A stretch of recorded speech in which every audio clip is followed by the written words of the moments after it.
जयपुर जिले के घाटशिला विधानसभा उपचुनाव से हेमंत सोरेन की पत्नी और गांधी विधायक कल्पना सोरेन प्रचार करने पहुंची, जहां कल्पना ने गालूडी अंचलिक मैदान में जेएमएम उम्मीदवार सुमेश चंद्र सोरेन के लिए वोट मांगा। इस दौरान उन्होंने कहा कि घाटशिला की जनता पूर्व में भी बीजेपी को नकार चुकी है और इस बार भी नकार देगी। इसका जायजा लिया संवाददाता सुमित ने। चुनाव का समय है और चुनाव के समय में कई मुख्यमंत्री, कई पूर्व मुख्यमंत्री और कई ऐसा लीडर पहुंचेंगे। लोग अपना अपना पार्टी की बात को वहां रखेंगे, अपने प्रत्याशी के बात को रखेंगे, लेकिन निश्चित तौर पर हमारे यहाँ उस तरह के स्टार प्रचारक जिसको कहा जाए, माननीय मुख्यमंत्री हेमंत सोरेन जी यहाँ पर स्टार प्रचारक के रूप में हमारे हैं और उसकी धर्मपत्नी श्री कल्पना मुर्मू सोरेन आज इस चुनाव मैदान में है। और आप लोग सारे जगह पर सारा इस तरह का कार्यक्रम का आप ये ले रहे हैं, इस पे मीडिया के द्वारा सारी चीजों को आप लोग सारे लोगों का उस स्पीच को, उस बयान को, उस वक्तव्य को आप लोग रिकॉर्ड कर रहे हैं, सुने भी है। ये आप लोग खुद बताएंगे।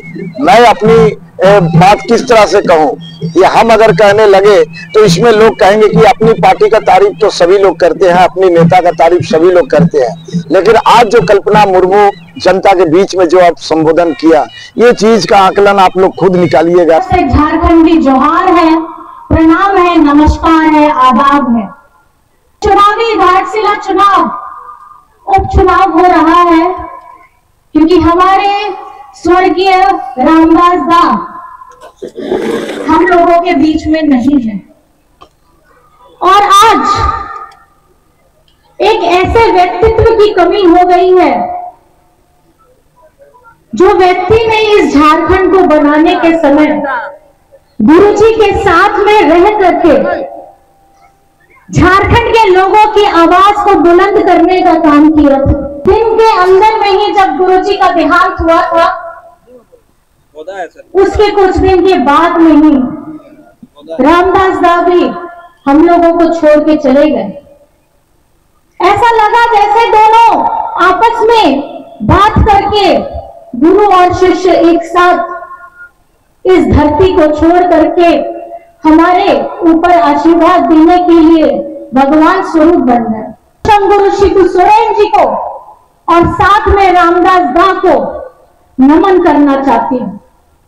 और ये असमय अबेला में हुआ घटना, जिनकी उम्र नहीं थी हमारा साथ छोड़ने की, आज जो हमें सबसे ज्यादा खटकता है उनका मार्गदर्शन, उनकी दूरदर्शिता, जो आज हम सब लोगों को यहाँ पर में जोड़ने का काम करती है। घाटशिला विधानसभा उपचुनाव, एक तरफ सोरेन, दूसरी तरफ सोरेन, पक्ष और विपक्ष दोनों ही तरफ सोरेन। जी हाँ, इस वक्त हम घाटशिला की धरती पर मौजूद है, गालूडी आंचलिक मैदान में मौजूद है, जहां अभी कुछ ही देर पहले गांडी की विधायिका राज्य के मुख्यमंत्री की पत्नी कल्पना सोरेन यहां एक जनसभा को संबोधित करके गई है। आप मेरे पीछे का अगर भीड़ देखें तो आप भीड़ से अंदाजा लगा सकते हैं कि किस तरह की भीड़ जो है यहां एकत्र हुई थी कल्पना सोरेन को सुनने के लिए, अपने प्रत्याशी सोमेश सोरेन की जीत को सुनिश्चित करने के लिए। इस चुनाव में भी कहीं ना कहीं मैया सम्मान योजना भारी है और साथ ही साथ कल्पना सोरेन चूंकि एक महिला है और महिलाओं के साथ जो है उनका एक रिश्ता भी जुड़ा हुआ है।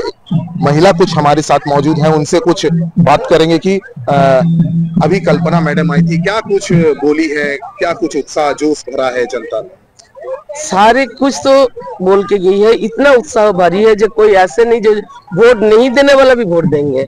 इतना जोशीला से, इतना अच्छा से, इतना पॉइंट टू पॉइंट बोलने का तरीका, इतने सब जनता मोहित हो गया उनका बातों से। एकदम घाटशिला विधानसभा तो बल्ले बल्ले। मैंने क्या लगता है कि जीत मैंने पक्की हो गई है? पक्की तो था ही, इसका मैंने और ज्यादा जैसे आगे 22,000 से ही हम लोग को उम्मीद था, अभी तो लग रहा है वो आने के बाद 50,000 से भी लगभग यानी मैंने जीत पूरी सुनिश्चित। तो देखिए, घाटशिला की धरती की महिलाओं की भी माने तो सोमेश चंद्र सोरेन की जीत लगभग सुनिश्चित है। सिर्फ विगत वर्ष जो आम विधानसभा चुनाव हुआ था उसमें जो अंतर था 22,000 को, उसको कितना बढ़ाया जाए उस पे जोर लगाया जा रहा है। सहयोगी मनप्रीत के साथ सुमित झा, TV45।